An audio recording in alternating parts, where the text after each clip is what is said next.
Ayan guys, patuloy na inaayos yung kalsada dito sa may gawin ng Barangay Bukal. Kita nyo naman, kumuway pa yung driver, parang tuwan-tuwa na rin siya sa mga ginagawa niya kasi malaki yung naitutulong niya sa mga katulad naming mga motorista. Sana tuloy-tuloy na po yung pag-bulldozer at saka pagpipison hanggang sa Perkalawag.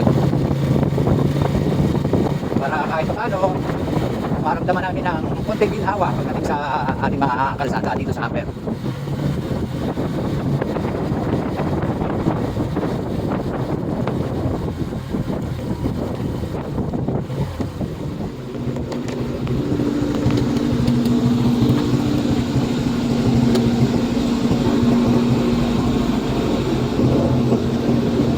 Ayan, nakikita nyo guys, pinipison.